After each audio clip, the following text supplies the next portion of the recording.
ජනාධිපතිවරයාට ඒක නිසා අපි කියනවා වත්මන් ජනාධිපතිවරයා වගේම වත්මන් අගමැතිතුමාට මේ රටේ සිදු වුණු මේ ඛේදවාචක සම්බන්ධව පාස්පෝර්ට් සිද්ධිය සම්බන්ධව වගකීම් යුක්තංග වහම අත්අඩංගුවට ගන්න ඕනේ විමර්ශන. ඒ වගේම මහ බැංකුව කොල්ල කාලා පිටරටවල් වලට ගිහලා පැනලා ඉන්න මේ පුද්ගලයන්ටත් නීතිය ක්‍රියාත්මක කරන්න ඕනේ. මොකද රනිල් වික්‍රමසිංහ මහතාව කයවුරුන් හෝ ආරක්ෂා කරන්න යනවා නම් අන්න ඒ තැනදී ජනතාව නැවත වතාවක් අනිත් පැත්තට පෙරලෙන්නේ නැහැ. ඒක නිසා මේවට වග කිය යුත්තම් හිටපු ජනාධිපතිවරයාත් මේවට වග කියන්න ඕනේ නම් ඒ අයටත් නීතිය ක්‍රියාත්මක වෙන්න ඕනේ. මොකද රටක ජනාධිපතිවරයෙක් කියන්නේ රට ගැන හොඳ අවබෝධයක් තියෙනවා. හැබැයි රටේ මිනිස්සුන්ට බෝම්බ ගහලා යනකම් අහිංසක ජීවිත විනාශ වෙලා යනකම් රටේ ජනාධිපතිවරයා විදේශ රටකට වෙලා සැපසේ ජීවිතේ ගත කරා නම් එතුමාවත් ගෙන්නලා පරීක්ෂණ කටයුතු කරන්න. හැබැයි අපි නම් තාම දකින්නේ නැහැ කවුරුත් සාධාරණව පරීක්ෂණ කරන. මොකද මේ රටේ අහිංසක ජනතාව රවට්ට ඉන්න දේශපාලකයන් පිරිසක් විතර අපිට. ඒ නිසා රටේ ජනතාවට කියනවා හොඳට හිතලා බලලා තීරණ ගන්න.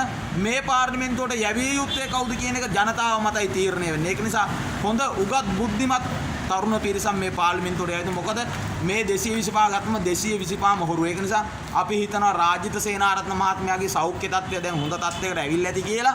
ඒ සෞඛ්‍ය තත්ත්වය හොඳ වුණ නිසා තමයි අද මේ ස්ථානට ඇවිල්ලා ඉන්නේ එතුමා. ඒක නිසා එතුමාගේ සෞඛ්‍ය තත්ත්වය හොඳ නම් එතුමා කරපු වංචා සම්බන්ධවත් සොයා බලා කටයුතු කරන්න ඕනේ. මොකද අර කිඹුල්ලු දෙන්නත් නැහැ, කිඹුල්ලු දෙන්නගේ නඩුවට වෙච්ච දෙයක්වත් නැහැ. රටට බාල බෙහෙත් ගෙනලා අහිංසක මිනිස්සුන්ට බාල බෙහෙත් පොවල කරපු විනාශේ ඒ සම්බන්ධව හොයන්න ඕනේ. මේ කරේ සුළුපටු දේවල් නෙමෙයි. ඒක නිසා මේ රාජිත සේනාරත්න මහත්මයා සෞඛ්‍ය අමාත්‍යවරයා වෙලා ඉන්නකොට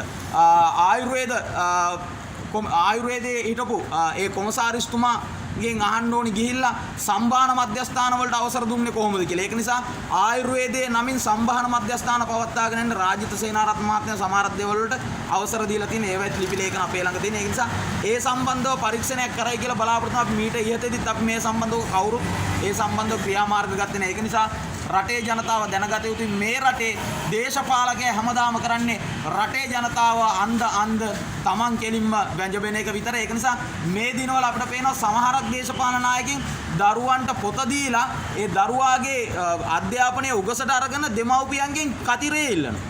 දරුවට පොතක් දීලා එතනට කියලා පුංචි දරුවන්ට මේ රටේ අර දේශපාලකයා ගැන මේ දේශපාලකයා ගැන කියන මේ පුංචි දරුවන්ට තේරෙන්නේ නැහැ. ඒක නිසා වැඩිහිටි සමාජයේ තේරුම් ගන්න ඕනේ Tamanට දරුවට පොතක් කරන් දෙන්න බැරි අම්මා තාත්තෙක්ද මේ රටේ ඉන්නේ. ඒක නිසා දේශපාලකයා ළඟට පොඩි කාලේ ඉඳන් Tamanගේ දරුවව යවන්න එපා දේශපාලකයේ කකුල් දෙක ළඟට. මොකද Tamanගේ දරුවා අනාගතයේදී හොඳ නායකයෙක් වෙන්න නම් ඒ දරුවා නායකයෙක් වෙන්නේ ඒ දරුවා අනිවාර්යයෙන්ම ගිහලා අර දේශපාලකයේ කකුල් දෙක ළඟ වැඳ වැටෙන එක්කෙනෙක් වෙන. ඒක නිසා කවදාකවත් දේශපාලකයා ළඟට පොතක් ගන්න Tamanගේ දරුවා යවන්න එපා. Tamanගේ දරුවට පොතක් දෙන්න බැරි නම් දරුවන් හදන්නත් එපා අම්මේ තාත්තේ. ඒක තමයි කියන්නේ ඉන්නේ. විද්‍යාස මාත්‍යන මේ කොහොමද දෙවන්නේ?